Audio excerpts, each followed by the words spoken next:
রবিবার মানেই ছুটির মেজাজ, আর এই ছুটির সকালে কালিয়াগঞ্জের আবহাওয়াও বেশ মনোরম। কিন্তু এই মনোরম আবহাওয়াতেও বসে নেই রাজনৈতিক কর্মীরা। ছুটির দিনে সাধারণ মানুষের কাছে পৌঁছে যেতে সাত সকালে জনসংযোগে বেরিয়ে পড়লেন কালিয়াগঞ্জ বিধানসভার তৃণমূল প্রার্থী নিতাই বৈশ্য।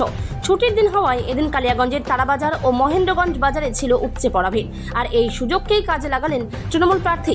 দলীয় কর্মীদের সঙ্গে নিয়ে এক বাজার থেকে অন্য বাজারে ঘুরে বেড়ালেন তিনি। কথা বললেন বিক্রেতা থেকে শুরু করে সাধারণ ক্রেতাদের সঙ্গে। মানুষের সুবিধা অসুবিধার খোঁজ নিলেন এবং নিজের সপক্ষে ভোট প্রার্থনা করলেন। কালিয়াগঞ্জ বিধানসভা পুনরুদ্ধারের লক্ষ্যে তৃণমূল শিবির এবার কোনো খামতি রাখতে চাইছে না। জনতাই জনার্দন এই মন্ত্রকে সামনে রেখেই এদিন জনসংযোগ সারলেন নিতাই বৈশ্য। বাজারের প্রতিটি কোণায় পৌঁছে গিয়ে তিনি মানুষের আশীর্বাদ চাইলেন। কালিয়াগঞ্জ থেকে অনুপ জয়সওয়ালের রিপোর্ট, বিগ নিউজ বাংলা। ছুটির দিন সকাল সকাল বাজারে তারাবাজারে প্রচারে আসলেন, কেমন সাড়া পাচ্ছেন এবং কি বলবেন? দেখুন, কালিয়াগঞ্জের আমাদের তারাবাজার, মহেন্দ্রগঞ্জ বাজার এবং কালিয়াগঞ্জের অন্যতম দুটো বাজার। আর প্রচারের সময় চলছে। আর নর্মালি তার বাইরেও এই তারাবাজারে আমাদের প্রতিনিয়ত বাজার করার একটা রুটিন থাকেই। তো সেই জায়গা থেকে নির্বাচনী প্রচার চলছে। সমস্ত যারা তৃণমূলের নেতৃত্বরা রয়েছে, কর্মীরা রয়েছে, আমরা একসাথে বাজারে যাচ্ছি, মানুষের সাথে গল্প করছি।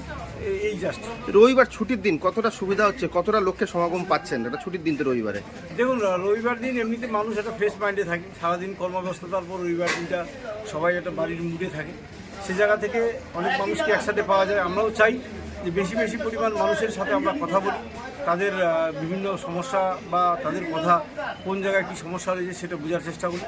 কারণ সেটাই তো আমরা দীর্ঘদিন থেকে করে আসি। তৃণমূল কংগ্রেস শুধু আজকে নয়, আজকে ইলেকশন হয়েছে বলে বাজারে এসে মানুষের সাথে যোগাযোগ নয়, বিগত দিন দীর্ঘদিন যখনই হয় আমরা এভাবেই মানুষের সাথে পাশে থেকে কাজ করি। কীভাবে কতটা সাড়া পাচ্ছে মানুষের, কেমন সাড়া পাচ্ছে? ভালো সারা, মানে সারা বলতে দেখেন মানুষ আমাদের এখানে পূর্ণ সময়ের জন্য তৃণমূলের বিধায়ক পায়নি। নর্মালি এবার চাচ্ছি যেহেতু সরকার চেঞ্জ হচ্ছে না, পশ্চিমবঙ্গে মামাটির সরকার থাকছে, সে জায়গা থেকে আমরা কালিয়াগঞ্জের মানুষ আমাদের যে উন্নয়ন বা ন্যায্য পাওনা বা বিভিন্ন যে ডেভেলপমেন্টের কাজগুলো বাকি রয়েছে, এই জায়গা থেকে কেন আমরা বঞ্চিত হয়ে থাকবো? বিশেষ করে এই যে তারাবাজার আছে, তারাবাজার দীর্ঘদিনের একটা বাজার, ঐতিহ্যশালী বাজার, কিন্তু এখানকার অনেক কিছু পরিকাঠামোর অভাব রয়েছে। এখন মানুষ বলছে যে আপনি আসুন, আমাদের এই তারাবাজারটা সুন্দরভাবে সাজান। সেম মহেন্দ্রগঞ্জ বাজার একই রকমভাবে এই বাজার দুটোকে আমাদের একটা আধুনিকীকরণ করতে হবে, এটা মানুষের একটা ডিমান্ড রয়েছে।